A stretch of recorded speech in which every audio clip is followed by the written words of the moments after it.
welcome back to another episode of the OHKO Pokemon VGC podcast. It's super exciting stuff this week with LAIC right around the corner, so we have a super special episode coming up. My name is Sierra Dawn. I'll be one of the hosts, joined by my co-host, Joe Brown, and we have not one, but two special guests on today. We have Ashton Cox as well as James Baek. James, you've been with us before on the podcast. How are you doing today, bud? I'm doing all right. LAIC, one of my favorite topics to talk about. Well, we got so much to talk about for the event.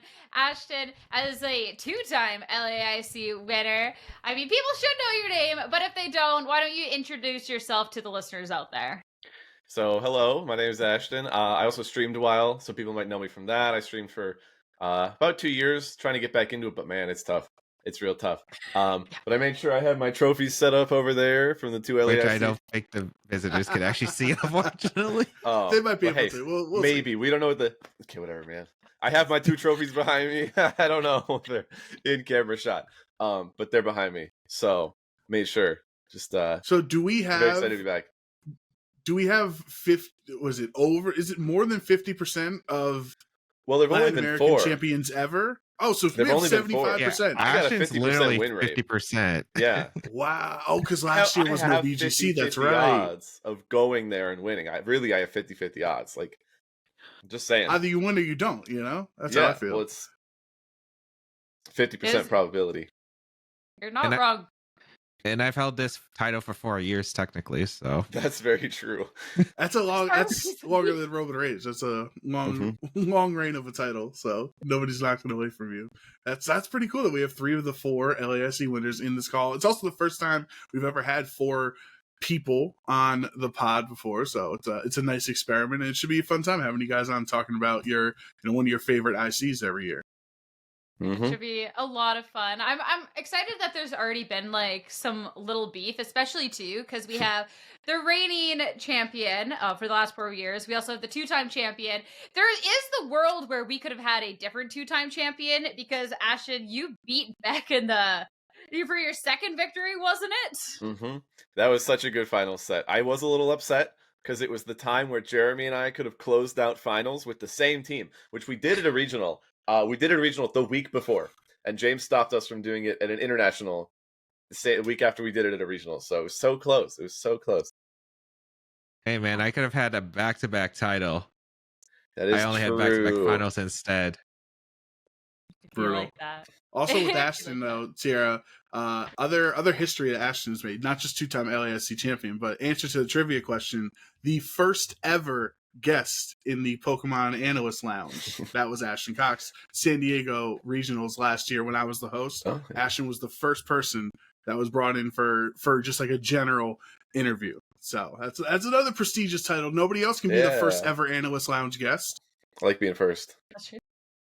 There you go. I mean, I feel like then you can add just titles to like anything, being like, ooh, this person was like one of the first people brought on to a Pictionary lounge that was not a caster in a segment. Hey, one of and the first Pictionary lounge, that's different. That's different. Mm-hmm. You're not wrong, but hey, we're not talking about Pictionary. We're not talking about past lounge segments. We're talking about the upcoming LAIC International Championships because that is going to be super exciting, especially too last year, Joe, we didn't actually have an LAIC. That was reserved just for our TCG and Pokemon Go friends. Yeah, that was definitely a bummer last season because we were waiting. We were in the in-between era between Sword and Shield and before Scarlet and Violet started. So we've actually had events before. We've held ICs in the prior games, right? We did it with the Ultra Sun and Ultra Moon before Sword and Shield came out. So this was a different precedent that they were setting, that they're not going to have the end of a generation, I guess, count championship points towards the start of a new generation, which I guess we can, ask our players here what they think about that. But I'm excited that it's the first time we get to go to LAIC, first time I've ever been to Brazil or Latin America in general. So it's going to be, hopefully it's going to be a great time.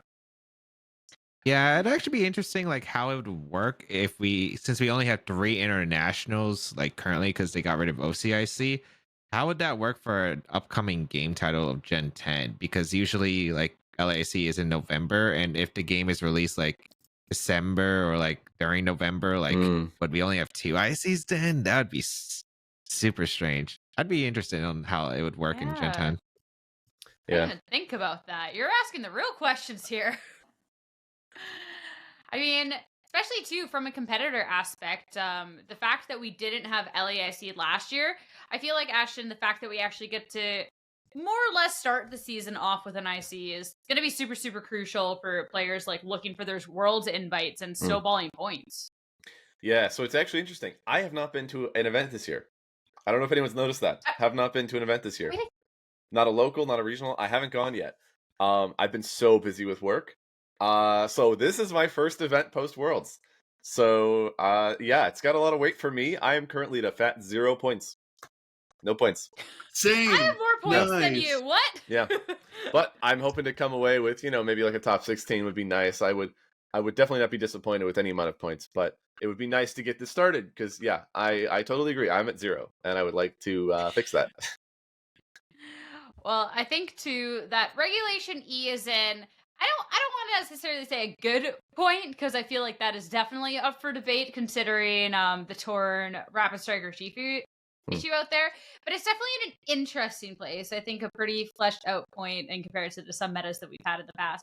So I wanted to actually talk about kind of a meta that we could maybe see going into LAIC and kind of pick your guys' brains on a couple of the different archetypes that we have going on because we have like, what is it now? Like kind of 7 or 8 different archetypes that can be played, even though some maybe not quite as great. I'm looking at you, size spam, but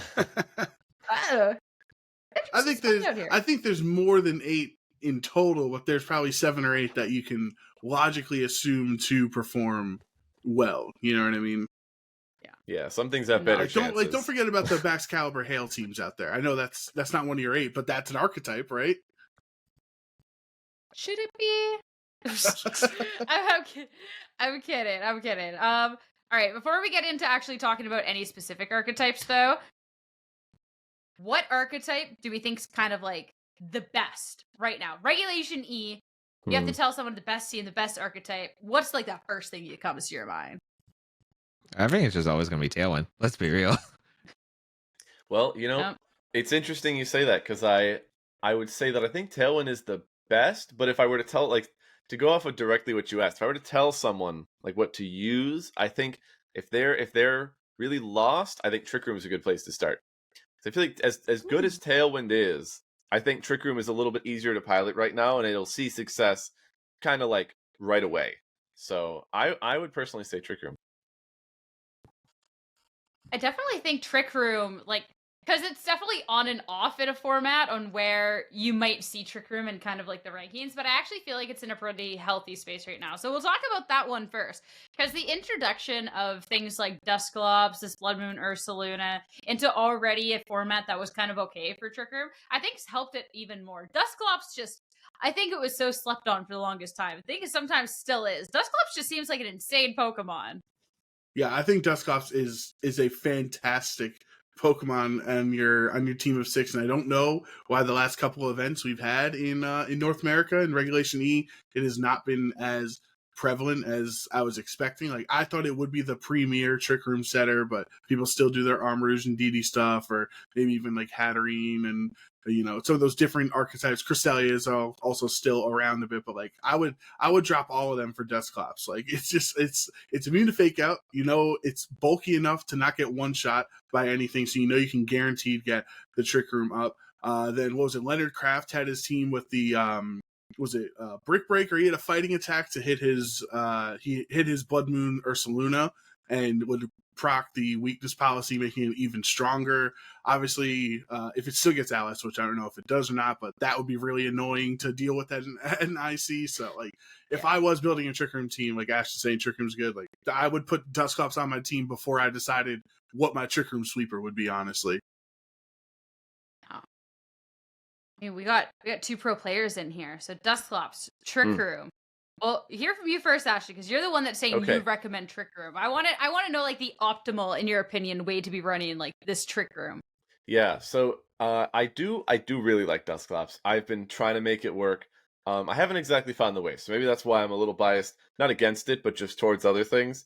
Something about it. Haven't figured it out yet, I'll be honest.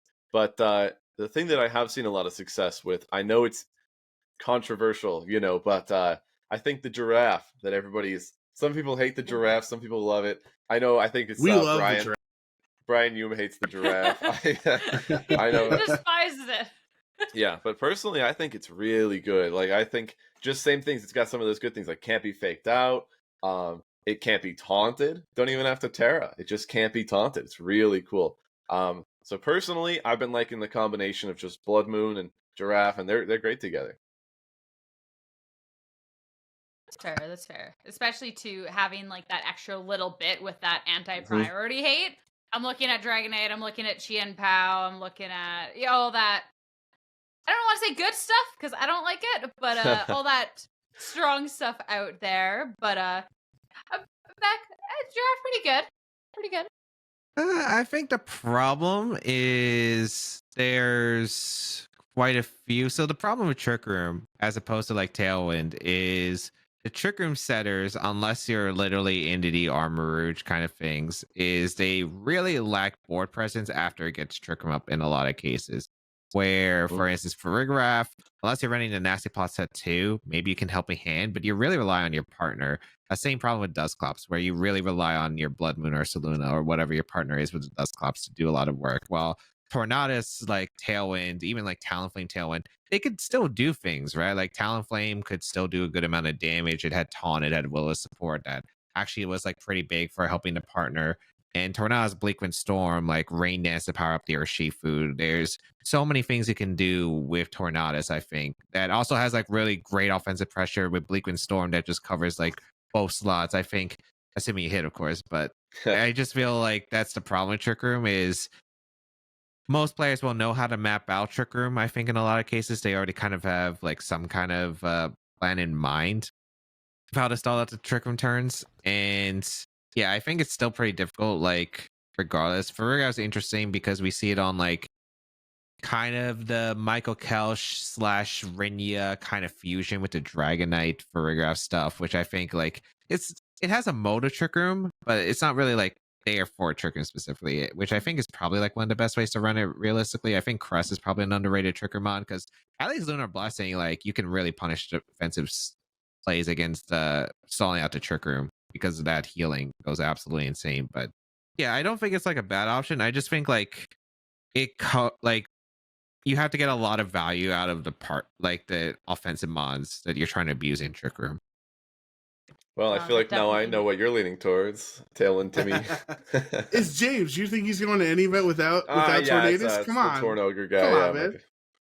the Torn guy. Before we talk about Tailwind, after each archetype, I wanna real quick just kind of get like a quick like yay or nay on how well we think like a certain archetype will fare into the field, because every event has its own little microclimate on top of the whole meta game.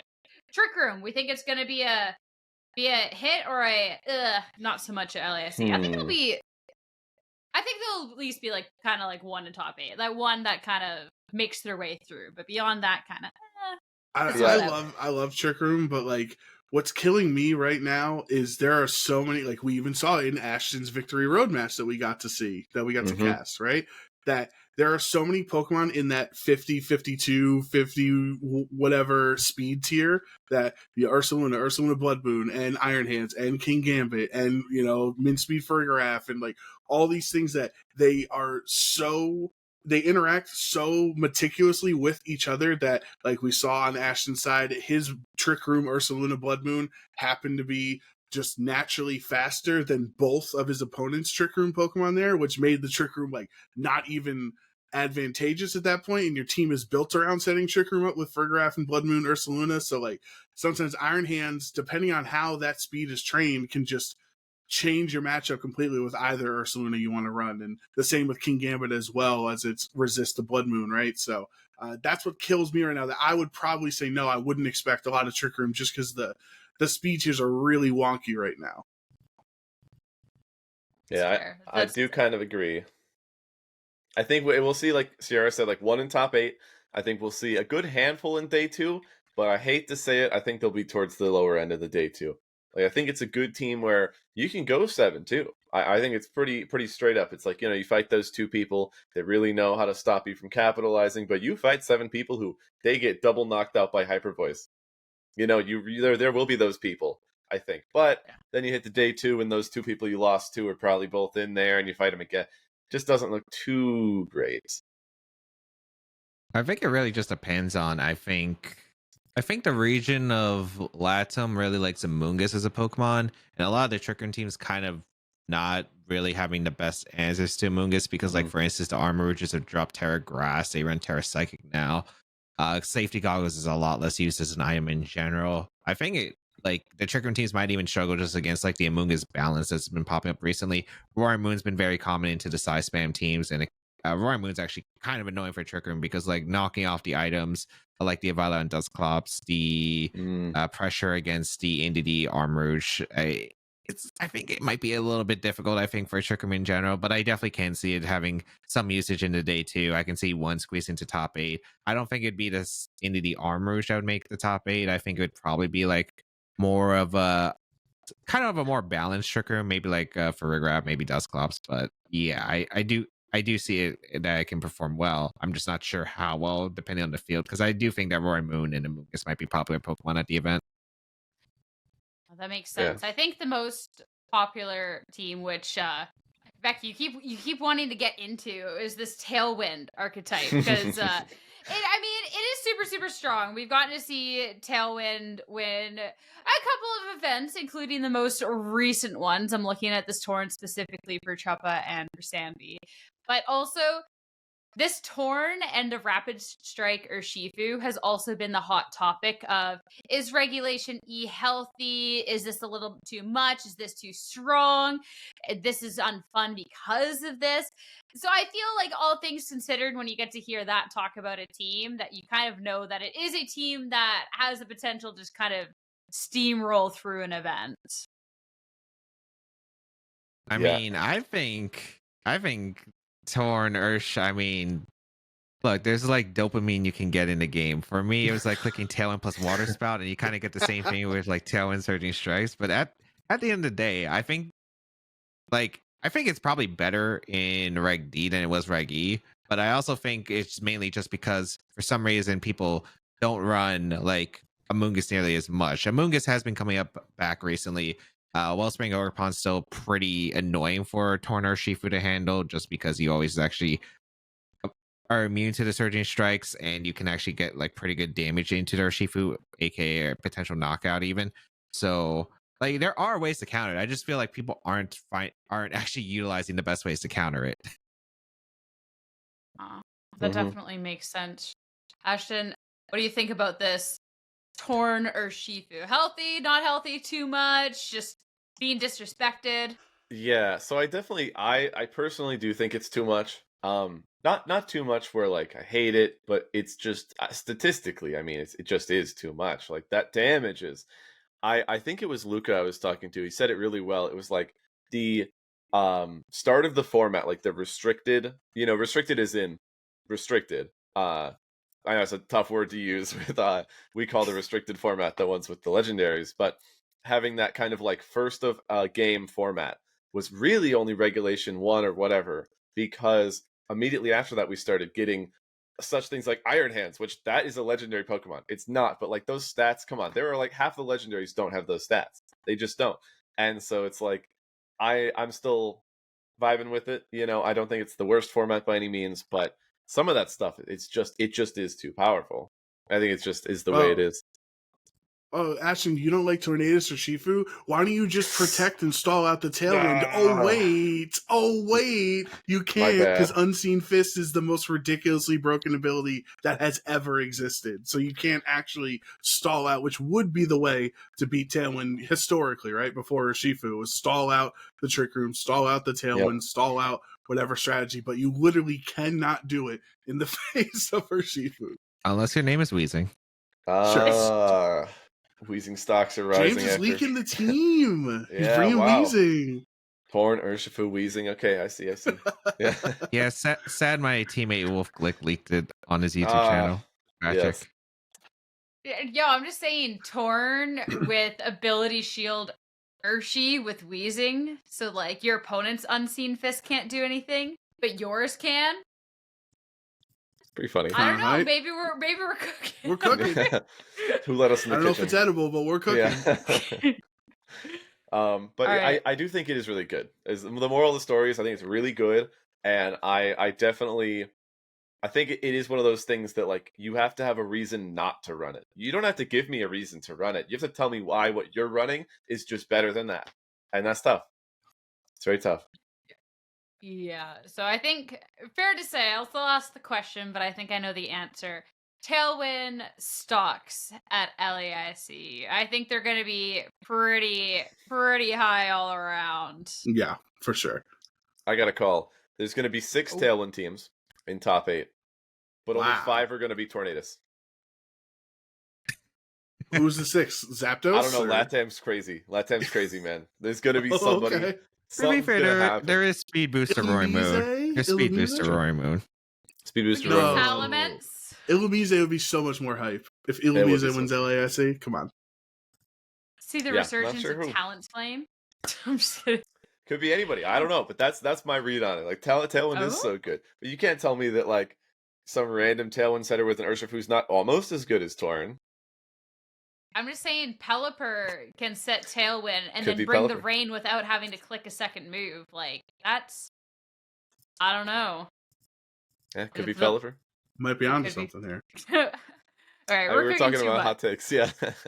Yeah, we're going to hot takes. We'll talk about then how we think weather is going to be faring at LAIC. So I think the most prominent form of weather is anything with rain, though normally it is kind of stuck with the Tailwind teams because you see the Torn running something like a rain dance to capitalize off the Urshi.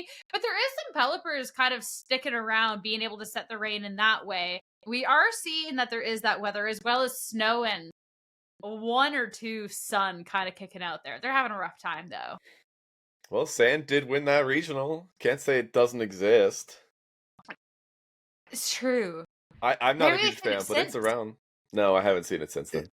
That's what I'm saying. Like, kind of, you know, Michael won the regional, and then Tyranitar still vanished afterwards. We're like, this is the resurgence of T-Tar. It's going to come back in the meta. And then it's just non-existent afterwards. Like, even that team, that Sand team, was Terra Psychic T-Tar, right? So it's not even like it was, like, he was really taking advantage of the Sand stream or anything. And I think Tyranitar is kind of just doomed in the waiting room until X-Drill comes back, right? Because then you could do the Terrifying T-Tar next to X-Drill, have yourself a day. But yeah, I was kind of half joking about the Baxcalibur Hail teams, but I do think that there is a world that you could probably get one of those in.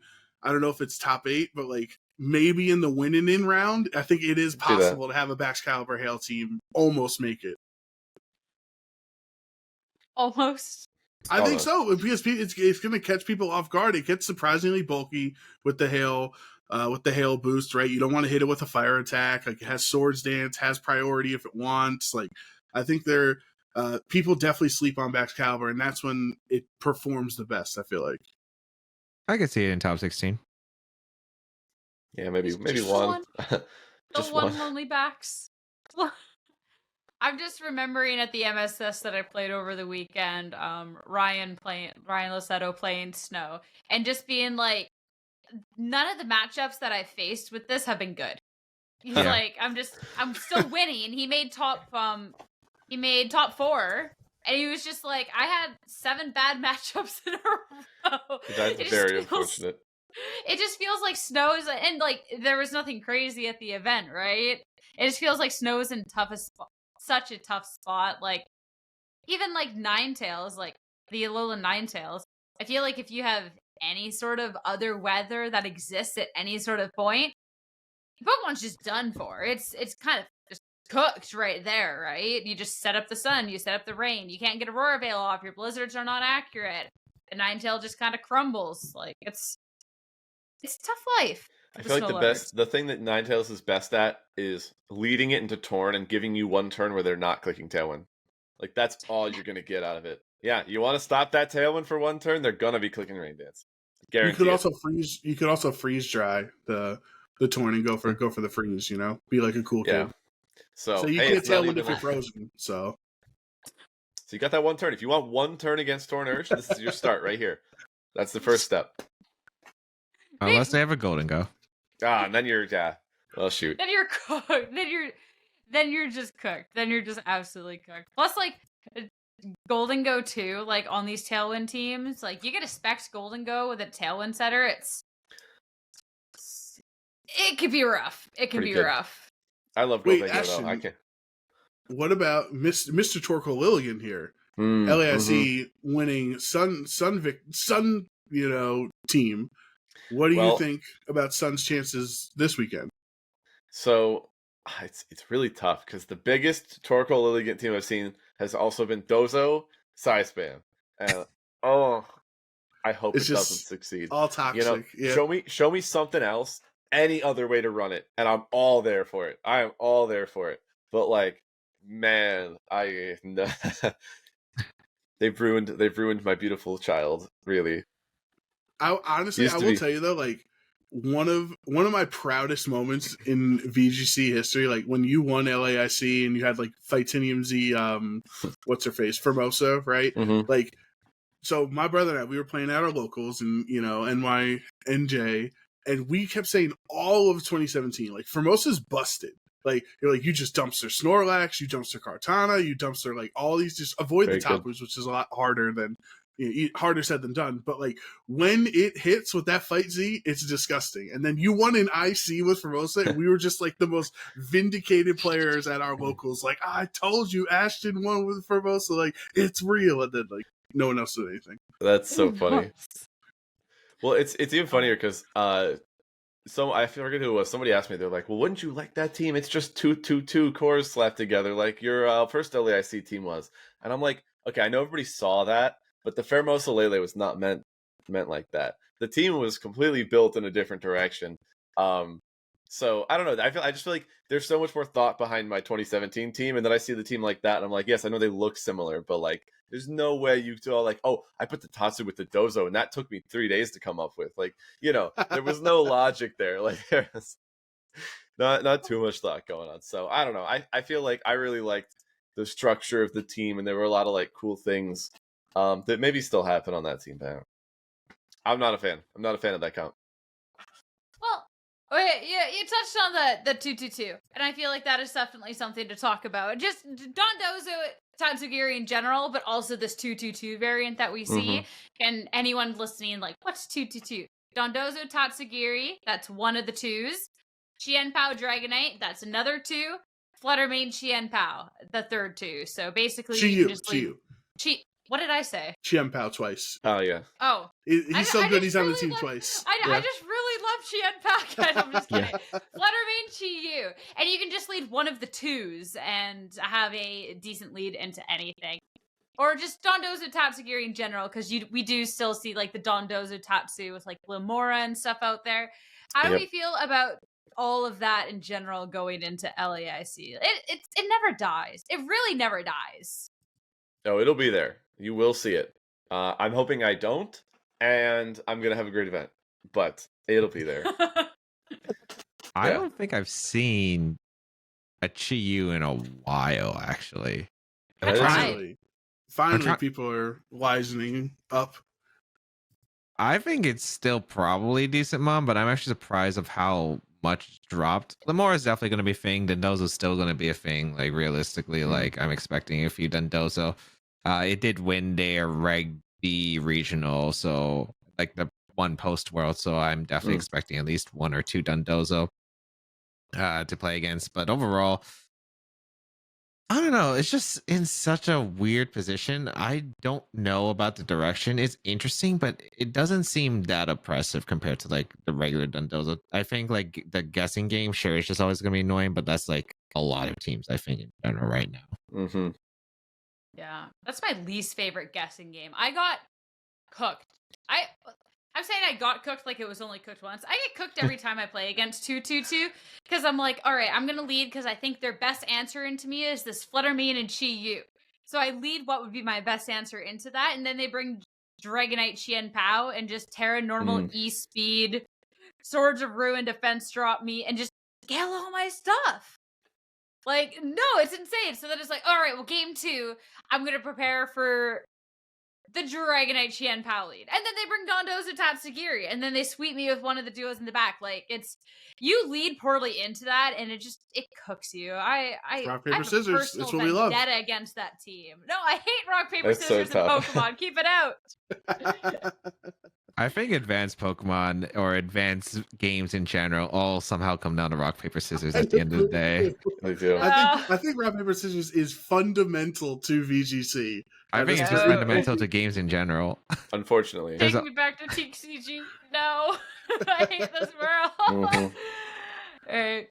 Well, how many then Dondozo, like, do we think it's gonna, like, fare well at the event? Because internationals, especially too, when we're looking at, like, because a lot of the data that we have is kind of like for our NA events, kind of like looking at European events, but we're headed over to Brazil. Do we think that Dondozo is going to be one of those Pokemon that fares well over there, or is it going to be like up? I think it's a day 2 top 32 mon for me. I'm not Yep. sure if it's a top 16. I don't think it's a top 8 mon. Unless they get really lucky with pairings. But I think there's actually like quite a bit to handle Dondozo. Like again, Amoonguss is coming up. There's Roaring Moon with knockoff getting rid of leftovers is actually really big because Dondozo can't heal. There's a lot of power, or Shifu is even an answer to Dondozo technically. is. Like Which is crazy. like just being able to crit through. They can't protect us and gain lefties. And Dondozo doesn't have a great way to break through because they don't run Terra Grass. They need a few turns because of the order up stacking. Like, I don't know. It's just hard for Dondozo, I think, if you know how to play against it. Yeah, I'm going to put my faith in humanity in this one and say that no, Dondozo does not win 2 ICs in a row. Because you remember, Alex Gomez won NAIC without Tatsugiri. So I guess if somebody That's cool. pulls off a neat, that's what I'm saying. If someone pulls off a neat strategy like that, and it's not just sit in front of you and like you don't win, but I also don't lose, like then I'll be interested in it. But until that happens, I'm hoping that people don't run Dozo. Or the ultimate Urshifu answer with Dondozo is to run Rocky Helmet and rest. Yeah, the Urshifu is going to crit you, but then you heal back and it's just taking Rocky Helmet And when you damage put over Sleep and Talk on over. it? Yeah. Oh, it's so bothersome. Okay. It is not good. It is not good. But It was funny. hey, at least you got your one matchup. It is funny. It is. It was fun. I just took 2-2-2 and I just replaced the Tatsu and put Rocky Helmet on the Dozo. It is not good. I did not even reach 1500s on Showdown with it, but it's fine. But all right. Duran, you were saying that you have faith in humanity, talking about the fact you're not going to see this on this Tatsugiri. How are you feeling about Psy Spam? I feel like that Psy Spam team is like, it's hit or miss, and there's definitely a lot of very strong opinions on where people fall on the whether they like Psy Spam, whether they dislike it heavily. Yeah, I know Gabby and I have kind of been tortured through all of Scarlet and Violet because we are Psy Spam enjoyers, and you know, I think if we can have like tournaments where 25% of the field is playing Dondozo Tatsugiri, we can live in a world where like 6% of the field is playing Psy Spam. Like we can not judge those 6% of people if 25% were locking in Dozo, right? I think that's much more toxic and much less healthy for the game than the Psy Spam was, because Psy Spam brings you back to like a lot of 2017 cores, like the Double Ducks and even the Torkoal Lilligan and other things that was like, the game is decided on turn 1. This is not the first time it's happened in VGC history. There's been a lot of team archetypes that really interact this way, where if you call, oh, he's gonna follow me in Trick Room, or oh, now he's not gonna follow me and he goes for Helping Hand, Expanding Force. Like there are many types of archetypes throughout VGC history that these teams are able to thrive off of your opponent's over predicting. I do think that it's probably too stale of an archetype to win the IC. As we've really seen, we have not seen the Psy Spams teams be able to win any regionals at this point. I know Alex Soto got close back last season with his Psy Spams, with his Trick Room stuff, but I would probably, if I was guessing, I would say a Psy Spam team finishes higher than a Dondozo team does. I could be wrong. Yeah, that makes sense. I don't know. I feel like it's kind of the same too. I don't want to fight the Sai spams either. Leave them at home. It's just a little annoying, but I feel like it is good. I think you're right. It is a little easier to make a team around than Dozo. I feel like Dozo's going in one direction. Sai spam's like that could be anywhere. That could that could go anywhere. You could do very, very many things with it. I think the potential of doing better kind of increases with those different varieties, because I couldn't tell you what size spam team is going to make day 2, but I'm pretty sure there will be some. Then yeah, they've got potential because I think they have a lot of flexibility. I think I said my take on size spam earlier, but if they hit the matchups, they have a chance. If they don't, might be a gamble. So I don't think it would make top 8. I could see a few into day 2, but yeah, like I think a lot of players have like some game plan against size spam generally. I feel like size spams, like its chances to win is basically just how the meta is and how disrespected it is in terms of people's team building. Because I think it's also how aggressive you can play against it or use it, because like if you maybe make the most insane predictions every single turn, maybe you have a chance, because it does have that power output.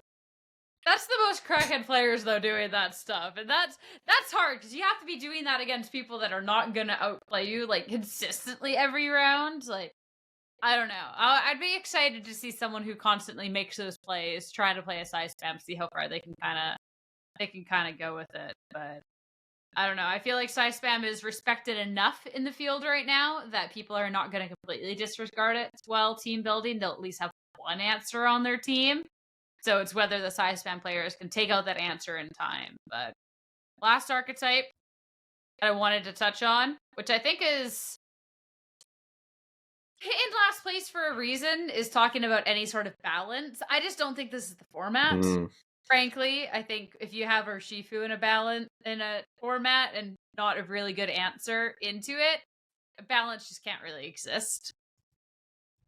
Well, what do we clarify balance as? That's what what differentiates it from the Tailwind teams? Because like I would argue Tornadus and them boys is a balanced team. Like Tornadus, Fire, Water, Grass is a balanced team, because and then Iron Hands is 5th, and then you just have like somebody else in the like you're not.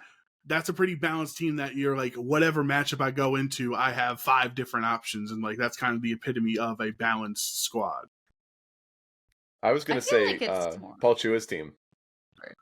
That's what I call balance. Roaring Moon, Marco Fierro is the balanced team, I think. I think having a Moongus and Intimidate Pivot Mon, some pretty generally bulky, but also having a mix of offense with Attack Booster Roaring Moon and Flutter Mane. That's probably like the balanced team I would consider that's most popular right now. It's probably the thing I've probably played the most against recently. Okay. You'll phrase that a lot better than I was going to. That's for sure. But, like, even if we see, because I feel like Balance 2 is only one of those teams that can really be piloted by players that have a really, really good understanding of anything else. Hence the fact that someone like Chua is going to be able to actually make results with this. But I still feel like it's kind of hard to be piloting in this sort of format right now. Yeah, I agree. Total inside scoop. I was talking to one of my building chats, and I asked them, is Paul Chua going to the event? And they said no. And they asked why. Yeah, I think James, you were in there, right? You saw that. And they said no, and they asked why. And I was like, good, because like my team's pretty okay in a balance, but like not when Paul's running it. But like anybody else, I'll be fine. I'm being like, I'm so for real right now. Like anybody else, I think I'll be okay. Because like you're totally right. Some people are just so good at that. Like Paul was made to be a balance player. If you gave Paul size spam, he would go 0-9. Like not really, but you know what I mean. Like that man was crafted. That man was crafted to play some fine Pokemon, and I think it really depends on who's running it. But I'm not sure if anyone I personally know is going that I would put them on that list. That's not to say that some people who are learning can't learn and develop themselves as one of those players. I just at the moment I can't think of any that are going that I know of. So my take is that I think balance actually won't really show up too much. That's pretty fair because it is Paul Chua's world. You know, Yes, we're all and just living in it. When all he playing decides to side show up spamming with his balance team, and like we talk about Roaring Moon being on the rise, and obviously he was using Roaring Moon for Regulation B, Regulation C. He won EUSC with Roaring Moon, right? So obviously that's he has those comfort Pokemon that he just sticks around with. So that is an interesting perspective that you and your friends are team building, not just off of what you think is the best, but also which players are going. I think that's pretty interesting. Mm-hmm. Just kind of a read on what we're going to see. It is. It's valid, honestly. But, Beck, I'd love to know your thoughts, too, on the balance out there and maybe kind of how it's going to be faring at LAIC, all things considered. I think it's okay. Like, generally, I probably say I could see 2 up to 3 balanced teams in the top 8. I think Latam does kind of like that kind of style with like a Moongus, Roaring Moon. I could definitely see it. I think Roaring Moon's probably in like one of the best positions it's in currently, mainly because there's been Dragon typing is a better defensive typing currently. Also, B, it's like, okay, like Flutter Mane usage is kind of been slipping, which I'm a bit surprised about, where like Roaring Moon might have a bit more potential. So I do think it does have quite a few options, as well as like people are disrespecting Amoongus, I think, a bit too much recently. So I think it has a lot of potential, and I think we could see a lot of those teams actually in LIC. I think the real question, which you touched on, the Dragon Terra type is so good as of recently because it fares well into a lot of like the heavy hitters that you see in the format, kind of evolved because of the ogre pawns that we're seeing, but it also fares up really well against things like the Urshifu and stuff. And it's also been allowed to flourish because we're not really seeing the Flutter Mane. Is there going to be a point at which we see Flutter Mane stocks just kind of like spike again because of the fact that everything, not quite everything, but so many things are having Terra Dragon on them and now as a defensive type? Like that just kind of seems like a disaster waiting to happen. Yeah, Flutter Mane's gone. No, I think people definitely are sleeping on Flutter Mane. I think it's one of the best mons just generally. Like you can't really argue with that. Offensive typing, its stats, you really cannot argue against it. I feel like it's dropped a bit too low to where it really should be. Like I think it's an incredible mod. Like there's so many dragons and Terra Dragons that if you're not putting on pressure with Flutter Mane, you need at least some kind of answer. Otherwise, like a Terra Dragon Golden Go can definitely run through a lot of teams. So Yeah. kind of just surprised, but I guess that's what some players are just figuring out. But I guess because the Dragon type is still very viable in the Fire, Water, Grass core, just currently, like it's no surprise to see Dragon just being a good typing against a common like trio, I guess, right now. I really do feel like this is the first time in 10 years that it's been advantageous to be a Dragon type. Like since the start of X and Y, every single just like, man, 4 times weak to fairy, 4 times weak to fairy. Can't do this because Tapu Koko and all the toppers exist. Zacian's right there, can't use a dragon type. Like this is can't use dragons because Flutter Mane's 80% usage. Like this is literally the first time in a decade that it's like I would like to, opt into being a dragon type, like the good old days. I agree. Yeah. It's very weird though. I feel like Flutter. Here's an interesting one. I don't mean to make a question here, but what do we think Flutter's usage is going to be?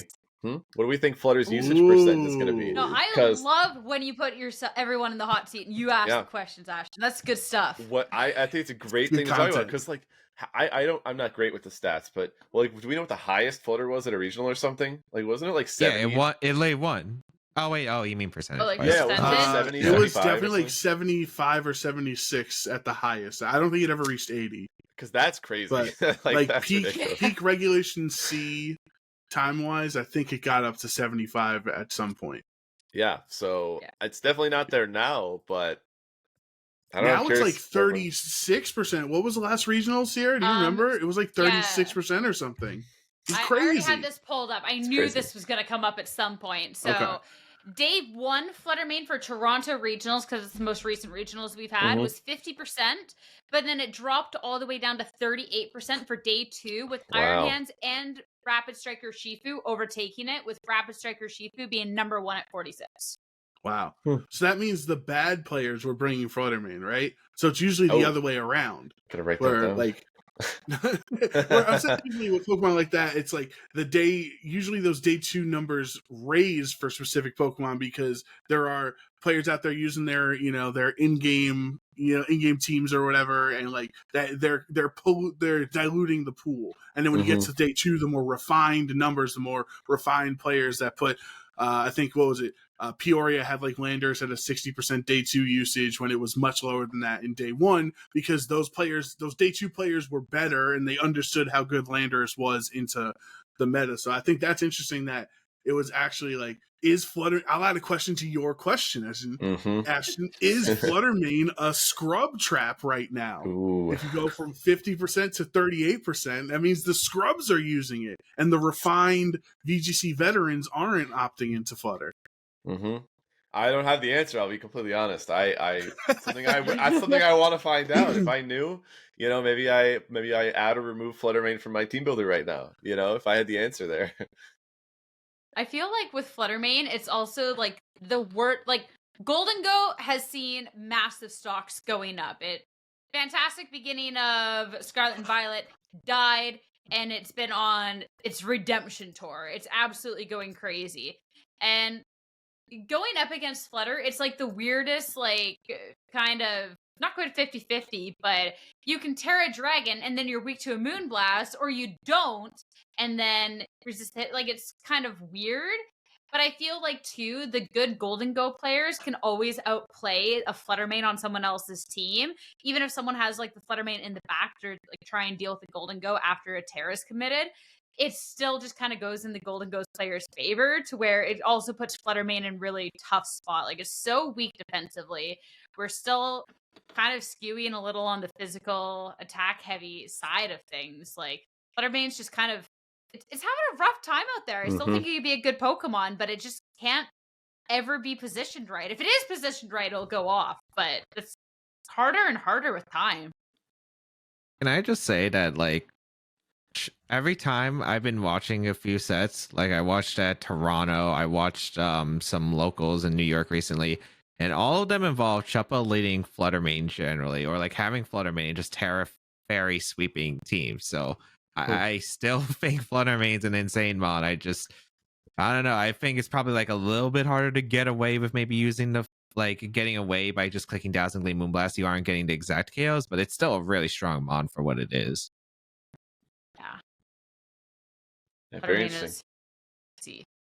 Maybe it's going to be less choice specs, since it's not as what's the word I'm looking for? Like, it's not as like wide of your options. It's very limiting to go with the choice specs. So if you go Booster Energy, you can still Icy Wind, or you can still Terra Fairy Moonblast if you want. So I think maybe that's why some of because I felt it personally when I'm playing. I'm like, man, I love the choice specs damage and Terra Fairy Moonblast on specs, and even on our Pheasantipity team we were running, like it was really fun. But I'm like, man, I'd love to have Protect just for one turn, or like, man, I'd love to have Icy Wind so that my Urshifu can outspeed or something. You know what I mean? Like, so maybe the specs era of Flutter is on the decline while Booster is going up. Unless you're running Balance with Roaring Moon, then you kind of, I guess you could run the old Pixie Plate or whatever the Fairy better is, but specs, I feel like damage output probably better there. I think Booster Energy and specs are like really the way to go. I think even Sash is probably underrated at this point. Yeah. Yeah. It's an excuse to run max speed, then you outrun all the other Flutters you're facing 30% of the time now. It's true. And like, you can kill everything twice over if all of a sudden you have a Sash and you're not getting KO'd. I like how you're all thinking. I like this. You get bodied by an Aqua Jet or a Sucker Punch or any priority move on the next turn, but I still like where your mind's at with this Flutter's at. No need to run bulk if you take one hit anyways, so maybe you're doing more damage. True. Like it. We're spinning some facts over here. I like that. But if we're going to be spinning facts and putting opinions on the line, then I think it's a good time to get our official OHKO predictions. So this is for all of the marbles on this one. So make sure to take it super, super seriously. You will get graded. Not kidding. But The first question that we have is how many Dondozos do you think are going to be in day 2? You're going to say a number or like percentage of field? Same thing. No, I feel like a number's probably easier, right? Just like how many people do we have registered for LAIC? Like, what's the day 2 number right now? I'm assuming day 2 is going to be like 48 or something, but I have no idea. I was gonna say it's usually like somewhere in the 40s, right, of the amount of day 2 players. Usually, that's why I said percentage. I just wanted to make it easy. I don't know percentages. If I said 5 Dondozo out of 48, I wouldn't know what that percentage is. But I'd know what 5 Dondozo are. I don't know. That's like almost like that's like 9% probably. I'll take your word. Too smart. I don't know. I'll take our viewers' words. If I'm wrong, somebody will at me in the comments. I'll go first. I'll give you guys time to think on this one. I will say 2 Dondozo. Let's say, for argument's sake, let's say there's 45 day 2 players. Let's go with that answer, okay? I will say 2 Dondozo teams. Okay. I like that. I'm going to go pretty similar. I'm going to say 4. Not high, but 4, 4 is pretty, I think it's pretty reasonable. Like, you might even see one guy with just Dozo. Wouldn't shock me. I've been seeing it a little bit on the ladder. I could absolutely see there being one of those 3 Tatsu Dozos, but not a high number. Wait, are we counting Dondozo usage as Dondozo Tatsugiri or No, because we're only asking how many well? Dondozo are in day 2. Dozo. So we're not talking about team archetypes. We're just saying how many teams will have the Pokemon Dondozo on their team. I'd say 5 to 6. I could see a solo. I'm probably going to go 5. Yeah. I'd probably lock in 5 if it was that case. But yeah, I'd say that range is probably where I would estimate. And I'd probably say there would be 1 or 2 solo Dondozos in. Sierra, you got a tough spot here. Because 2, 4, and 5 have been taken. So you can either go 3, you can go 6, you can go 0. I'm going to 7. Honestly, like, I feel like it's a pretty okay team to be making day 2. And then after that, I think it's not going to really make that run after that. But I feel like there's definitely ways to be running it that can be just difficult enough on your opponent. I think like the top players are not going to fall for any Dondozo Tatsugiri strategies, but I also think that maybe it could be a little bit disrespected in team building to where it can be farming through quite nicely on day 1. 7 Dondozo would mean that very likely we would have Dondozo mirrors in day 2, which would prolong the amount of vamping we have to do on stream. So you're actively rooting for more vamping. I'm not rooting. I'm just saying. You're predicting more vamping. My gut feeling. If I'm rooting for any number of Dondozo Tatsugiri, it's going to be 0. Right. But same. My gut is telling me 7. Wow. Oh. We're going out there. We're going out there. But all right. Something I'm actively rooting for is our fire types out there. Which do we think is going to be the fire type on the winning team? There's a couple ways we were thinking of phrasing this question, specifically talking about the Hisuian Arcanine, because it's kind of been sweeping through our regionals lately, is I think an understatement, but we'll make it a little interesting. What fire type on the winning team? I mean, statistics, Hisuian Arcanine literally has won every single Reg E event. Literally. Yeah. Records are meant to be broken, James, okay? I mean, look, unless Harflame, Ogre Pond, there's a team that does it, and maybe Riley, who's been doing really well with Harflame, Ogre Pond recently. I have no idea what he's using for LSC, but I mean, I'm going tradition. I think Hisuian Arcanine was a sleeper pick in Reg D. I really think it was like a really good Pokemon for Reg D. I brought it to Worlds. I thought it was incredible. I used it in Reg E. It's still incredible. I think it's probably one of the most consistent fire types. Intimidate is so nice in the format of so many physical attackers.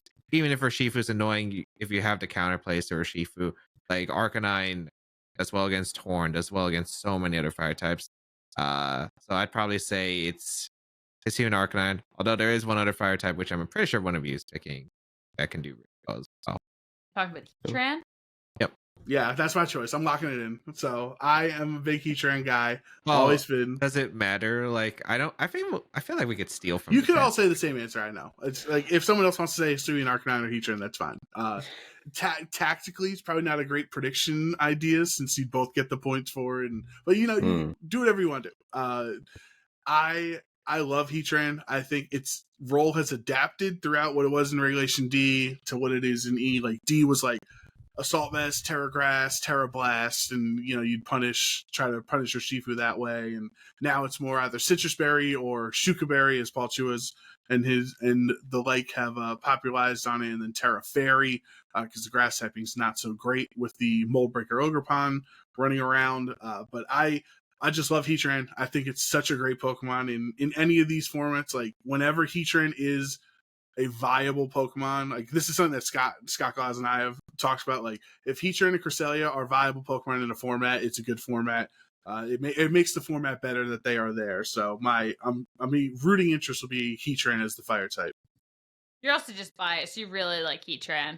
Yeah, I used to hate it. I going to locals and seeing James and Paul and Chuppa and Karis and all of them running the freaking chalk teams. I used to despise Heatran, but over the years, my hatred has turned into appreciation. Oh my goodness! All right. I like that. All right, mine's gonna be a little crazy, a little wacky. I want to pick Volcarona. What? Been looking into it a little bit. I think it's got some potential. And I say this because I don't think the traditional fire types are going to show up this year. I think the ones you guys called are good, but I don't think they're going to show up as much. So I think either the answer is none or Volcarona. Wow. Are you leaking the team right now? Are you bringing Volk? No. No. No, it wasn't me. So either I Ash, like Volk though. Yeah, I like I it. like Volk. are you not bringing a fire type then, or are you using Yeah, Volk? right? It's one of the It's one of them. It's one of them. Dang. James, you got to prep for this. You guys are going to meet in finals again. Yeah. You got to either have Volcarona Oh my or no goodness. fire types. Look, I always Could be either. disrespect Volcarona as a Torn player. I threaten him with Bleakwind Storm every single time. That is true. Nobody's going to have Torn, though, right? Yeah. Reassure me, guys. Volk's going to be a good pick, right? It's going to be a I hype like pick. Volk.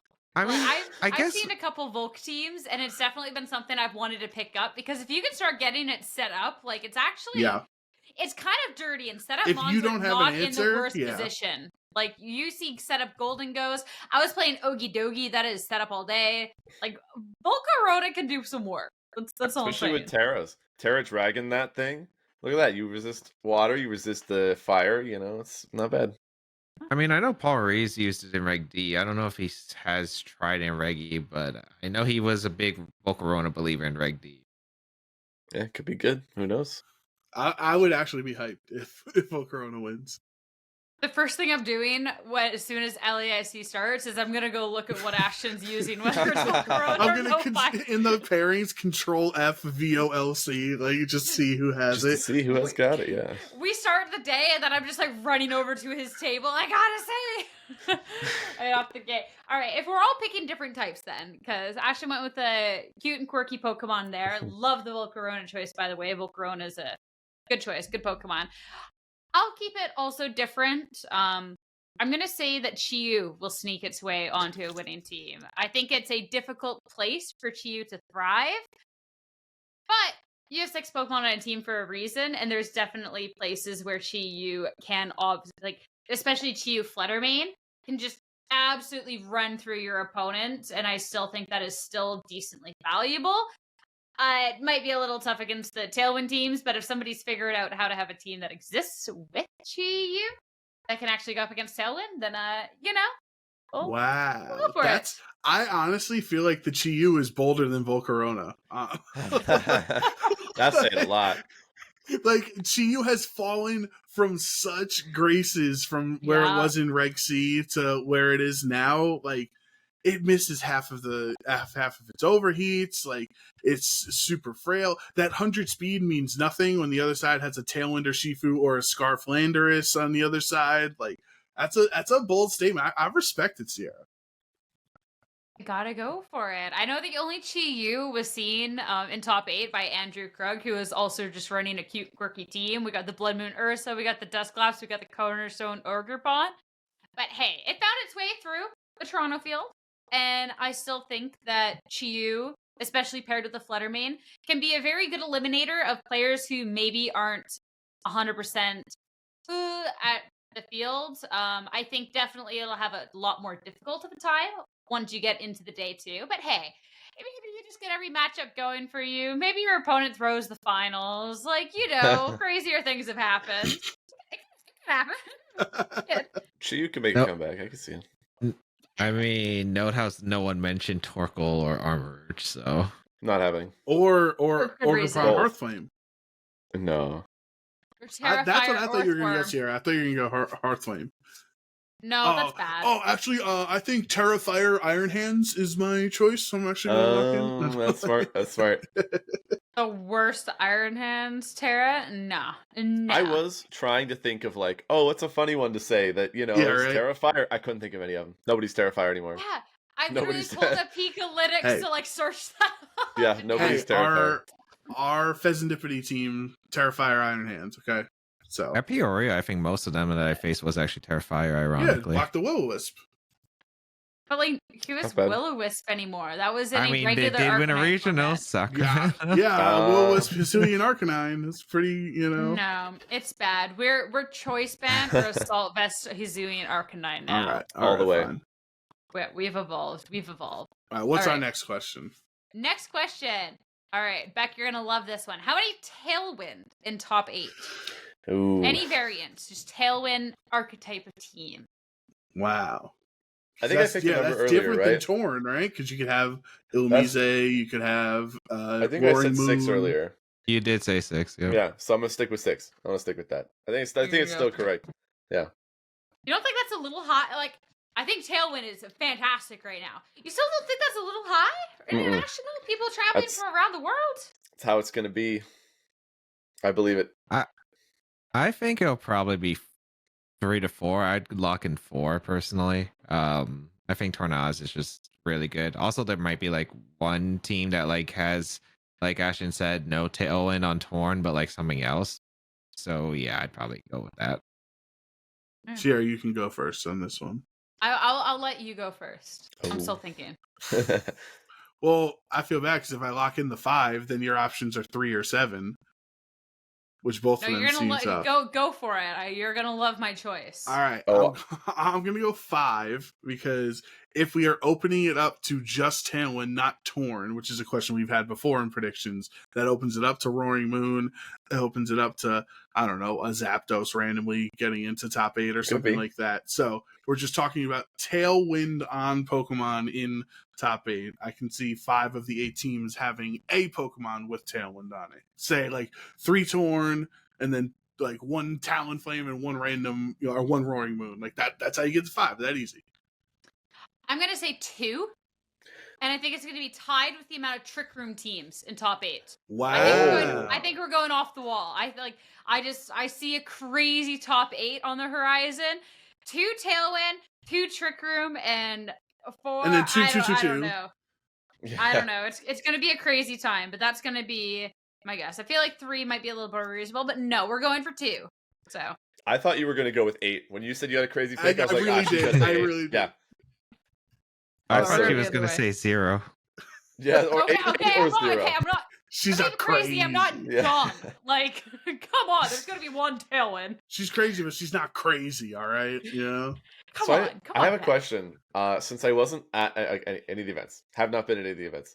What was Torn's usage at the last regional? Like, was it this high? Where is this coming from? It was like 50 or something. I know what I see on Showdown. I don't know any of the usage stats from regionals. So Toronto usage of it was 32, which there is nothing above it in usage that actually has access to Tailwind, nor nothing within 20% of day 2 usage that has access to Tailwind at all. A lot of the basis for why Tailwind is so strong is the fact that there has been a lot of talk, especially with how like locals and things have developed since Toronto, with Tailwind, with their Urshifu, or having something like a setup mon like the Golden Go, for example, just being super, super strong in general. Or like a Tailwind for like Regidrago or something like that too. Got it. So it's been a lot of locals we've seen that at too, then, because that would make sense.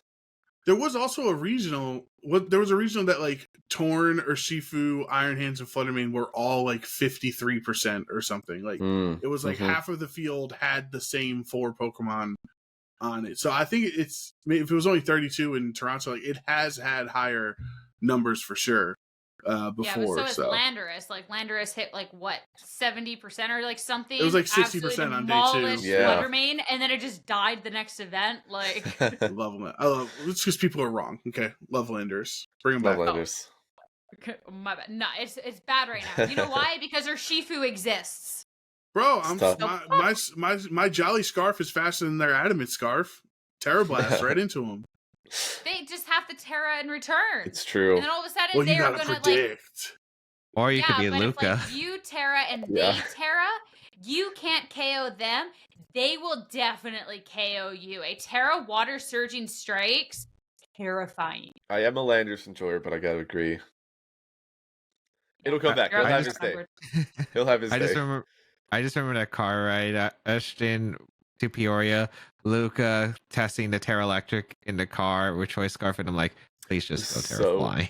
Yeah, Luca's like, yeah, if I'm Terra Electric, I still knock out the Terra Water Urshifus. No. Honestly, because it's either it Terras or it doesn't. It's still weak. Okay, I got you. I don't know why it wasn't just grass, but he did it. Yeah, because grass. Too. We have seen Terra Grass Lando. That was good in Reg D. Like, yeah.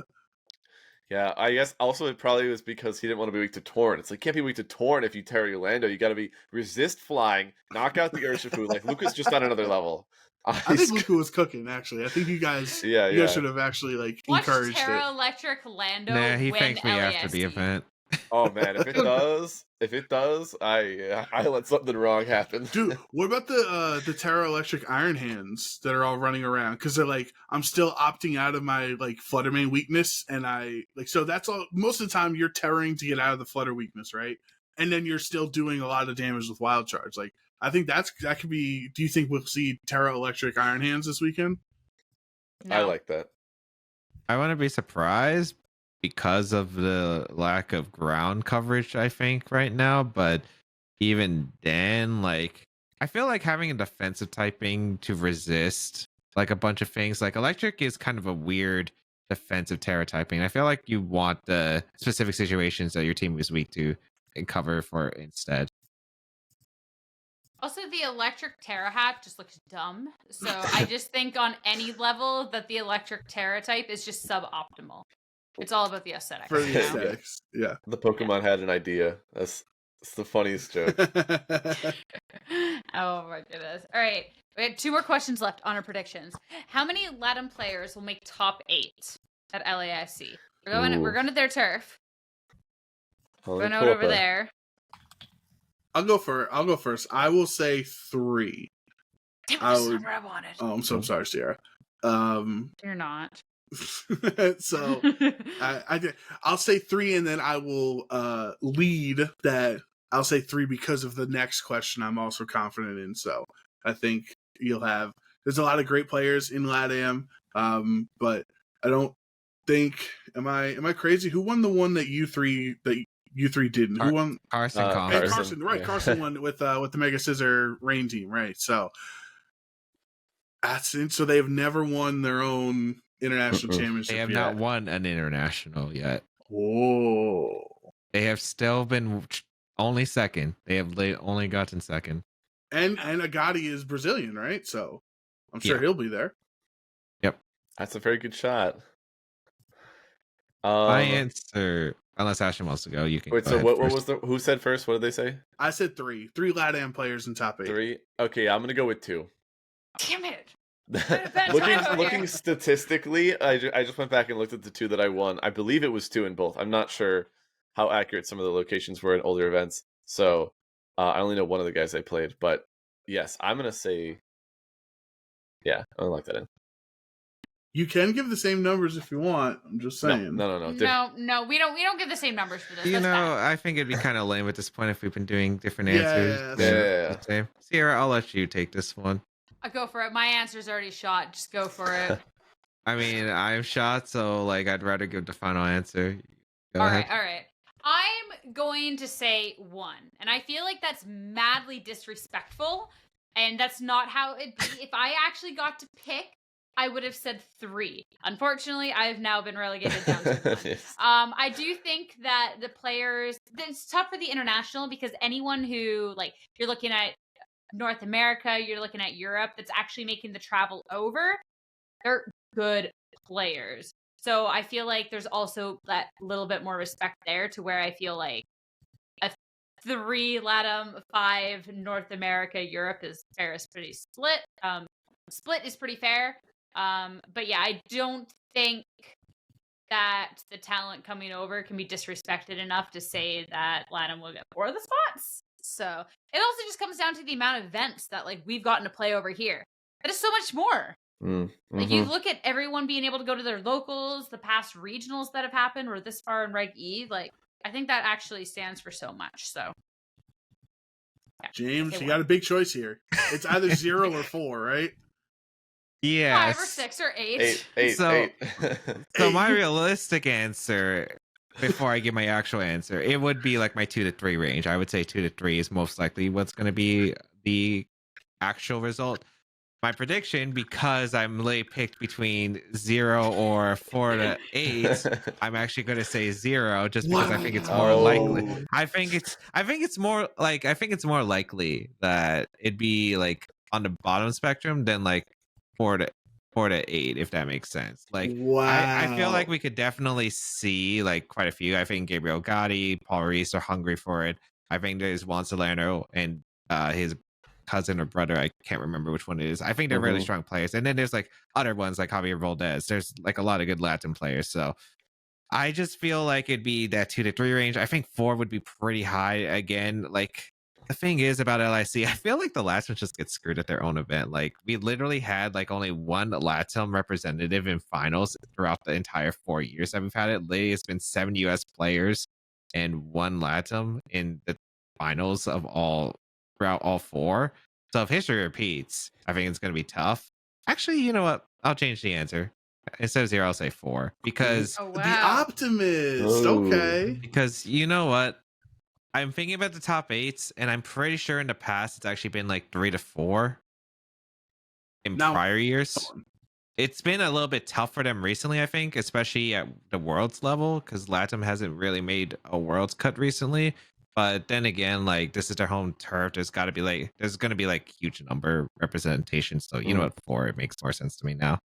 I love the switch up on this answer. Like I that. love the explanation on why it was about to be 0, and then you're like, "Nah, here's the explanation set on why it's going to be 4." Worked your way through that one. The real answer should have been 7 LATAM and 1 James Baek. That should have been the real answer. That's what I was expecting.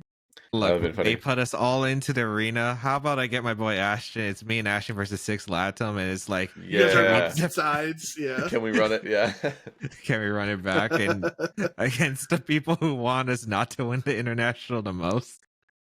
Yep. Okay. Well, I feel like this discussion on who's going to win fares well for our very final question, which is who's going to win LAIC? And I feel like it's also fun if we don't say anyone in this call. Right. So for argument's sake, we know Ashton and James are confident in themselves, but for argument's sake, you cannot say Ashton or James Baek in this conversation. Hey, or you too. Oh, you're casting. Never mind. I was like, don't sell yourself. You know, I appreciate that's the route you're gonna go. Is don't sell yourself short. Yeah. Respect. Who wants to start? I can start, so I don't get my answer taken away. I know this is definitely recency bias, but I think it's actually for a really good reason. I'm gonna say Chuppa. I think that there is absolutely no messing with anyone who has found the proper team at the top of their game, and I think Chuppa has been on a tear. He literally won Toronto, like won an MSS, won a PC, won another MSS or PC. Like, obviously, he's feeling really good with the team that he's got. He's feeling really good about this format, and I think that's actually going to fare really, really well. And I also can't say Ugarte because I'm like it doesn't matter for you guys, Ashton and James, but for us, we have a 3-event cooldown, and I want to bet on him for Portland. So I'm not allowed to say Ugarte. You're thinking of the future. Yeah. So that's an interesting choice. I like that. The only question I have is Sanvi going? Because like, do we have a Chuppa Sanvi finals where the same person with the same team face off against each That would other? be the craziest finals. Like, Yeah. curious. I don't know that'd be cool. Sanvi's going. I'm pretty sure he doesn't have a tier stipend, so He's I know one of those there's a few guys. players that. Well, he won the special event, right? So he'd have No, but that was Yeah. rank D. That was rank. That was a. no, was but I'm saying post-Worlds. like he might have some pocket change to be able to afford a flight. Wait, but if it That's was all a I'm saying. special He event, won a don't they- special event. And he had no money. He They got don't no get any money. money Wait, for you that. get $0? Yeah, There's for no sure. Just pricing. CP? I Yeah. didn't know. I thought you got like 1,000. I thought it was like a lesser No. prize. I didn't know it was No, a they get zero. no pricing. I never Hell. mind. I was wrong. Oh wait, no, he did win the regional. Edu won this. Oh wait, was Lily? No, Lily was a regional, right? He won Lily. Lil That was was a regional. regional. Barcelona was a special Barcelona, event. Okay, so unfortunately, the one Did Edu. Sanvi Europe got get paid. money? Yeah, Okay, understood. so he can afford a Sanvi flight. won. Yeah. Yeah, Sanvi won. He's one of those guys though that like I think he's really good, and his like level of how good he is to how much he cares they're like complete opposites. He like I just from talking with the guy, like I know he has a good time going to Pokemon events and stuff and like all that, but he's like, I'm not going to that. Like I don't know if he's going to LATAM, but like sometimes he'll just be like, I no. don't think he is. I'm not 100% confident, but I'm pretty confident that Sanvi's not going to LAIC. So Yeah. I could see it either way. Like I said, it's just sometimes he's like going to 5 events in a row and going to the internets, and other times he's like, you serious? You really thought I was so just from conversations I've had with him myself. But Yeah. So Right. not sure. who's I mean, I'm willing to who's pick betting if you next? guys are still thinking. I'm willing to lock my choice. Yeah, if you want in. to pick, go for it. Go for it. All right, I've had this since before the podcast started, so I'm not wavering. I'm my boy Paul Ruiz. Already has his Worlds Smart. invite locked up. He's feeling confident. Played great at Worlds. Former world champion as well. Wants to represent LATAM and be the first LATAM player to win an IC. Winning it in the home IC as well. That'll no offense to you two or to Ugarte, but that'll be my rooting interest this weekend is for Paul Ruiz to take home the title. Yeah, that makes sense. Fair. I don't. There's a fun fact actually. I don't know if how well known it is. In 2019, I actually double eliminated him because I beat him in Swiss and beat him in cut. I had to beat him 2 times. Yeah, so that's all my fault. That's my bad. So How dare you? How I could know. you? Both very very fun stuff. He had Moltres at the time in I believe it was Moon Series, so like wacky stuff. It was Sun but- Series. It was Sun Series. Yeah, okay, I knew it was not Ultra Series. Yeah, it wasn't like bulky or something, right? Yeah, it was like I don't know why he had it. I don't know. Didn't beat my Xerneas. That's all I know. It still wasn't good enough. Fire type was not a good enough pick. Didn't it have Roar and then you just had Follow Me Smeargle, so it didn't even matter or something? Yeah, like I had double redirection, double fake out. Like didn't stop me. Like you were set. You literally had like the anti-Paul Ruiz team. Yeah, but hey, I mean, if that is even indicative of anything, though, like he made it very far there, and I believe I was like one of, if not his only loss in Swiss, and then like beat him again in top 8 or top 4. I don't remember, but yeah, hey, Top 4, yep. I believe in him. I believe he can do it too. Who's your pick, Alright. Ashton? So my pick, again, I don't know if he's going. Is Riley going? Yeah, he is. Okay, Riley is my- going, yeah. My pick is Riley. I think me and my mom were talking about this. We were kind of like, she was asking me like, oh, what's going on? Is that the same guy? Because we'd hung out in Florida actually, just like as friends outside of Pokemon. He'd like hung out with me and my family. She was like, is that the same guy that like was hanging out with us? And I was like, yeah, he's also really good at Pokemon. You didn't know that? And she was like, no. And so I had to explain to her how he's been on an absolute tear this year, how he cut basically like everything he's gone to, if not at least day 2. Like it was shocking for her, but I was like, yeah, he's just doing really, really well. So personally, I think alongside Chuppa, Riley's absolutely up there with just like fantastic season, in a good spot, knowledge of the format, all that kind of stuff. So he's my pick 100%. for sure. I love that pick. It's a smart one. Mhm. A smart one. Well, That's for like- sure. I can't pick myself. And you can't pick Oh. Ashton either. Yep. Can't pick me or Joe Brown. Unfortunate. So No, you would. two of my candidates would have been Luca and Edu, but I know Luca's team, and I'm not going to gamble on that. And then Ed is like cursed. Ed is cursed at LIC. He Is he always gets going? top. Yeah. Okay. He always gets top 16. Yeah, He that's so always real. gets top 16. So, you know what? If there's someone I want to see win and I think could do it if he plays really well and has the right team, I'm going Gabriel Legati. He's going to do third time's the charm. He's going to get the third IC finalist matchup and finally win it. If I I like want to that. hand my title to anyone and it wasn't like one of those two, I think it'd have to be Gabriel. Yeah. I love it. Been working hard for it. He's a really good player and probably one of Latvin's best players in the history of the game. So I have to go with him. I love all I of feel our like- answers, honestly. I like that. Yeah. Yeah. I feel like because every single time there's an event, we always do the predictions and we always do a who's gonna win. We haven't been right once, No, Wow. we have not. Okay, but but the numbers Except are higher in now. my Didn't you say it's usually defense- 3 people? Oh, In my cool. That means defense- I'm glad I couldn't pick myself on this one. In my Oh, defense, yeah. I did pick Shohei to win Worlds, but we didn't have a podcast yet. So I feel like there might be a little asterisk here because we have not been correct on camera, but I have once been correct on my prediction. no, it doesn't count. Yeah, no one. It's not documented, so That's true. Yeah. That's true. That's true. But I actually, these have all been fantastic guesses. I feel like there's a really strong chance of being right. So, Mhm. and if we're wrong, it's because Ugarte won, and I would not be upset about that either. So, true. Yeah. Let's true. go. Let's go. I'm Now- going to take that. I do want to say, just in this moment, Sierra, we are respectful of Ashton's time. He's got some places to be, so we'll close out the rest of the show with James. But for now, before you leave, because I think it's something that our audience would really appreciate, I have a question. Will you have a pineapple with you in your matches? And Okay. 2, could you explain the history of the pineapple to our audience and LAIC specifically? Yes. Okay. So for the first question, I'm going to try to, if I can find. I got a little plush one. I'm not sure where. I haven't gone to an event since Worlds. Could be anywhere. But I will if I can find it. So yes, that is yes. Now I'll try to give the abridged version. As there's a little bit of lore to it. But long story short, I went to the LAIC 2017, and I was there with my family. We had a great time.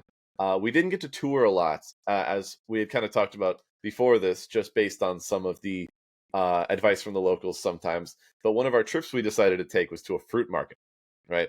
Just something that you would see on the street. We went to this, it was this big open area. They were all selling fruit. It was pretty awesome.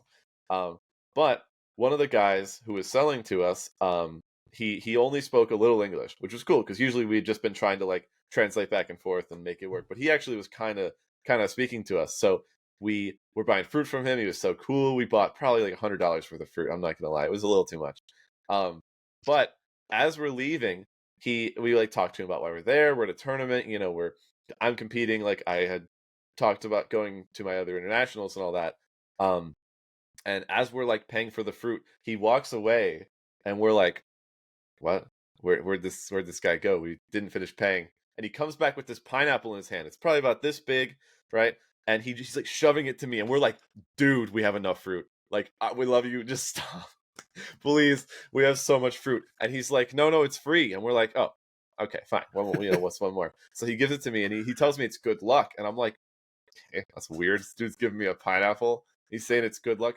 Later, I find out that like they are actually a symbol of luck and whatever. But I thought this man was just making it up at this point.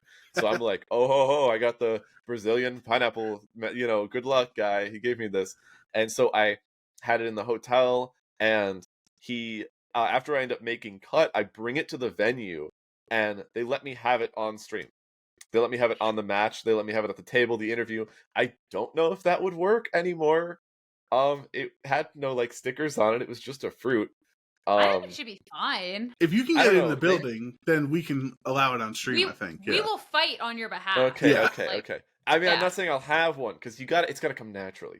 You Right. can't make up pineapple luck. If I find that man again, but it's got to come from the source. But yeah, so then I end up winning the tournament by getting lucky in one of my win-in matches and in finals, some more than the others. But yeah, and so the Pineapple Man's luck was true, and from that point on, like all my friends I'd made during the tournament that were like from Brazil were calling me like Pineapple Guy, and they were getting photos. I have so many photos of me with just like the locals with this fruit, and then they I had to eat it because they wouldn't let me take it through customs. Oh, Can yeah. we do a lounge segment that's like That's very after sad. Ashton wins LAIC during the interview? It's just all of us cracking into this pineapple and eating That it. would be so funny. Listen, if I make finals day, I'll bring one and we'll see what happens. All right, See what happens. bet. That'd be Sweet. really fun. That That'd is be going really to be funny. the weirdest pitch to our producer, honestly. But he'll get it. Katie, Just show him the clip. You gotta listen. You gotta listen. You You don't gotta understand. Back in So much 2017, his lore. family was at a food market. You know, and Yeah. we explained the It's like- whole thing. It's Hey, you can become promote so the much. local economy. Yeah, True. Yeah, exactly. go check this guy out. He's magic. Yeah. And then the Bet. funniest part is we went back actually in 2019, and the guy wasn't working there or something. It was the same stand. I guess he had like employees working there, but we went there and I won 2019 too. So, but I didn't have a fruit for it. So, Well, Same. the pineapple was in your heart at that point. but you know? that's true. That's true. Are you going back to that same stand this year? Ooh, I might, but I'm just by myself this year. So if only if my friends want to go. You want to get some luck, James? You want to check this guy out?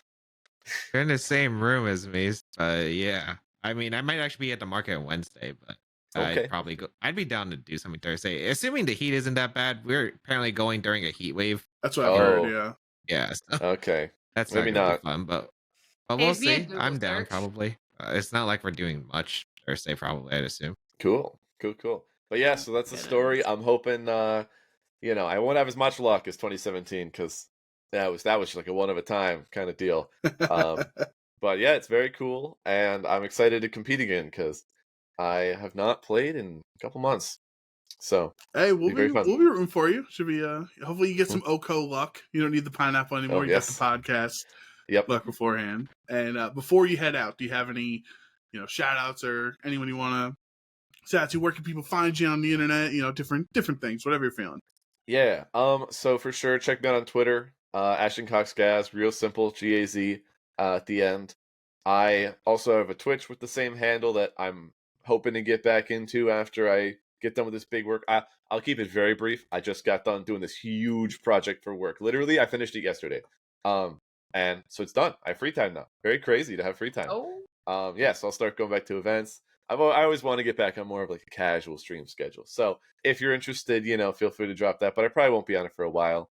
I give a shout out to Luca, helping me get ready for LAIC. Especially, I haven't been in the tournament scene, but he's been going to some events, testing stuff. For both of us that we've kind of come up with. So he's definitely been my like eyes and ears on the inside while I've been taking my break. So hoping it pays off. let's go. Definitely appreciate you coming on the podcast. So I know you have to get to work. So thanks again, Beck. We're going to keep you hostage a little bit longer for our question of the day. So you're not out of the woods, but Ashton, thank you again so much for joining us. Best of luck to Ashton at work, as well as safe travels over to LAIC. Beck, though, we're keeping you here a little bit longer because we have a great question of the day here that I definitely want to get your opinion on as well. So this question of the day is coming out from T Camp VGC. It's, after doing bad at an event, would you rather walk away thinking I played well, but my team wasn't good, or my team was good, but I didn't play well? That's a tough question. I think it's a good question. I don't know. Offhand, I'm thinking like wrong team, but you played well still speaks to your skill as a player. And you see people make runs with quote unquote fraudulent teams quite often. I'll always be reminded of Nick at, I believe it was Vancouver, with the snow team making top 4 and just being like, yeah, the team was bad. Like, he played better. So, like, you can still do well with a bad team, but if you play well, it doesn't matter how good your team is. You know what I mean? I think it would really vary depending on the event you attend, and also like because we have regulations now, it's like, okay, if you played well and the team wasn't great, but it's the end of the regulation, then who cares? Well, like if you have a good team and you played bad and it's the end of the regulation, then it would feel really bad. So I think it really just depends on the context of like what it is. I think in general it's probably like evenish. Like if you don't have a good team, that's all, but you played well, you can always just try to figure out a new team in time, which I think is fine. And if you know that the team was good but you didn't play well, that's just something you can look for. You can look in yourself and improve like throughout. Hopefully it's not the big event you bomb, but it really just depends on the context, I think. But I think both are pretty equal. Like, there's always just something to improve at the game. All right, if we held an Urshifu Rapid Strike at your head, ready with surging strikes, and you had to pick one of the two answers on which is better or which is worse, which would you rather? Which one would it be? It'd probably be like team is good, but I didn't play well. That'd probably be like the worst feeling. So okay, so you'd rather it be that? Yeah, I'd rather be like I played well, but I didn't have a good team.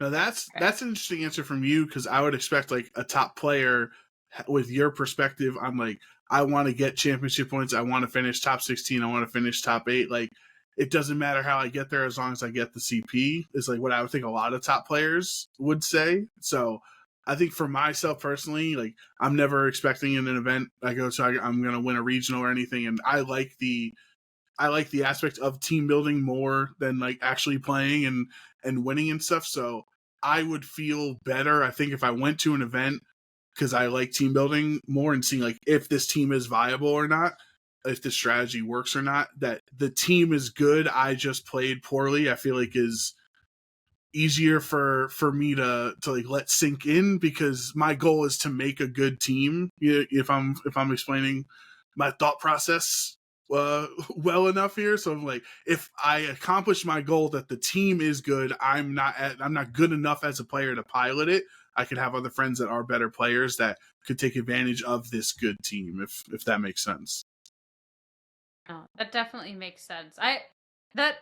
Thinking of like the team is good and so my better players can play it. It always reminds me of the fact that, because my play for VGC isn't necessarily the greatest, because like I spend all my time like casting, but there'll be some times where I get told to like test a team, because then it's an easy way to benchmark whether the team is good or whether the player who made it that was piloting it originally was good. Because like if I can still get wins with the team, then it's probably also a good team. Whereas if like the original maker of the team is winning, it could actually just be a player diff as opposed to the team. So it could actually be a bad team at the end of the day. So that's like my role sometimes, is just can this bad player still win with this team? That's a disheartening role to have, honestly, because it's like, oh, are we just so good, or can any old plain loser win with this team, just like Sierra? Yeah, I think it's probably inefficient too, because realistically the game of Pokemon is everyone has their own different values in what they want in a team, and the only way you can really do that is by testing yourself. Because sure, you can have a bunch of players, maybe they'll succeed with a team more than you, or they'll do worse with a team than you. Like, for instance, let's take an example. Jamie Boyd's teams, I think it's super hard for like a general player to understand, but he's able to pilot it really well, in my opinion. Like, he comes up with these concoctions and he's able to do it. There are some teams that are just like easier to pilot than others. There are teams that are harder to pilot than others, but it doesn't mean it's a bad team. It's just maybe like something clicks more with a player than like something else. Like, for instance, more defensive teams, I'm not exactly the best in. I don't really like playing long, methodical, super long, drawn out games. But there are some players who are really good at being able to position throughout all those different turns. So it really just depends. Again, I think player and team, like, compatibility is a huge thing. No, that's definitely super fair. But that was a super good question coming out. I do have another question for James. Thank Sierra. you. Oh, we had a friend. One. Yeah, we had a friend. Specifically, we said, oh, me and James are flying together to Brazil. What question do you want me to ask him? And this silent person that should not be named said, "What is the best New York borough, and why is it Brooklyn?" Brooklyn. It's actually kind of funny, because out of all the New York boroughs, actually, is Long Island a borough? I don't think Long Island isn't. No. Yeah, so it's its own thing. I think Brooklyn's the one I've actually least visited the most. Although I think there have been some really cool areas. Like, I think I need to explore a bit more Brooklyn. But for me, I think it's Queens, just because like a lot of the good Asian food you can find there. There's a lot of cool entertainment as well in Queens. Like, I think like there's so much in Queens that has a lot of value. Like, if you're an Asian American or Asian in general, like, it's a really cool place to hang out. I literally went to Queens this weekend. I was visiting some college friends, and they live in Queens now. And we went to like an Asian mall with an Asian like supermarket and Asian stores, and we ate at a sushi like conveyor belt, place, and had bubble tea and everything. And it was an awesome place. It was like in a full Asian area in Flushing. So I think that's a good answer. But by the way, the anonymous person was Chup Across the Fourth. He said he wanted to know what James's opinion was on why Brooklyn's the best. I know he lives in. I think he lives in Brooklyn. Yeah. Like, I just haven't explored Brooklyn that much. Maybe I need to explore a bit more Brooklyn. I know Brooklyn's got also like some pretty good barbecue places and some other like pretty awesome food in general. But I'm just used to like going to Flushing, getting some of the best Asian food you can. Like if I go out into the main city, so definitely something I want to explore more. I'm just hungry, but Look, we'll have all you can eat Brazilian steakhouses every night when we're in. It's on the horizon. We're 2 days away from that, and I'm so excited. But I also need to pack for LAIC because at the time of recording this, I leave in about 12 hours to the airport. So I think this is a good time to wrap things up. Before we do, though, of course, James, I know you've already been on the podcast before. Super appreciate you coming back. You're our first reoccurring guest, so let's go. Thank you so much for that. Before we let you go, before you get packed for LAIC and stuff, let the viewers know, anyone who missed the last episode, where to find you, any final words, stuff like that. It's just that James W. Baek on pretty much every social you can find, unless you find me on like something that isn't mainstream, then that's probably not me. But yeah, you can find me pretty much there on YouTube, Twitter, Twitch, Instagram, all of those. And yeah, no, it's just been a super fun time. I love talking about LAIC. It is one of my favorite places to go to. I really do like Brazil, not only because hopefully it doesn't change this statistic, but I have always been in the finals of LAIC, every single LAIC I've been to. Granted, I've only been to 2, so hopefully that can keep up. Fingers crossed, yeah. But I really do like the American dollar. If you're American, it's amazing prices. Like we were talking about the steakhouses at 15, like going to a Brazilian steakhouse for $15 is insane. But also like the high end ones you get for like the $60 you would normally pay at one here, and like that's realistically cheaper than some of the expensive steaks you can actually find in America, and that's all you can eat. It's like you can't beat that value, man. It's too difficult to beat that value. So definitely one of the coolest places, and I don't think it's as unsafe as like some people say. I've heard it's definitely gotten better over the years, but of course stick to the main city of Sao Paulo, and I'm really excited to go back and actually explore this time a bit. I cannot wait, and I hope you're taking us because like you're the foodie. You're the one that's planning out the food. I hope you're picking out like the best place to be going to. Like as a Canadian, my dollar sucks, but it's like I'm just looking for some good food, man. Honestly, I know the spots. It's just if we're willing to travel down, that's the question. Ubers are also like pretty cheap there too, because the American dollar just goes strong there. So like it's honestly like pretty cheap to get around in Sao Paulo if you are a foreigner. Let's go. I cannot wait, but I'll let everyone else talk. So, Japan, any final words before we wrap this up and we see everyone in LAIC? Yeah, I think it's really cool that Sierra and I have started this project together. Like we talked about when we started the show, like we can get our names out there more. We can have fun guests in the community and build a podcast and build a community, get our names out there more. And we're seeing like the return on investment as we are casting together in LAIC. So like, who knows if that would have happened if we didn't start the podcast together? Like maybe we'd both be there, but with different partners, or, maybe only one of us would be there or not. So I think it's great.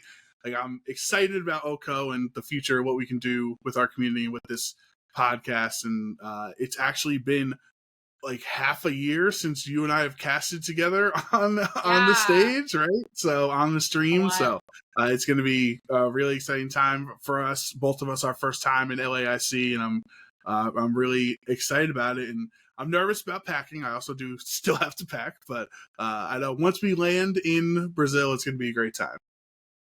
Yeah, the packing, I feel that. But no, I'm definitely excited, especially too.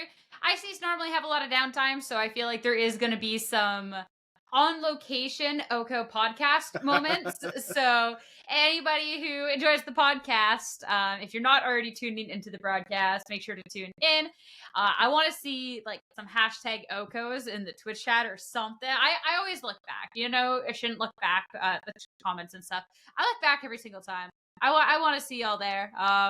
But yeah, if you like the podcast, I'm sure there'll be extra DLC content of podcast over at LAIC. But Isn't there Discord too?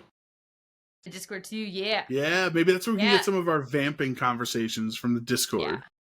Oh, it's good call. Both of y'all are so much better at this than I am. But I need to pack for real. So we're going to wrap this up. Thank you so much, everyone, for tuning in. If you enjoyed, make sure to be following OHKO Podcast on Twitter and all socials.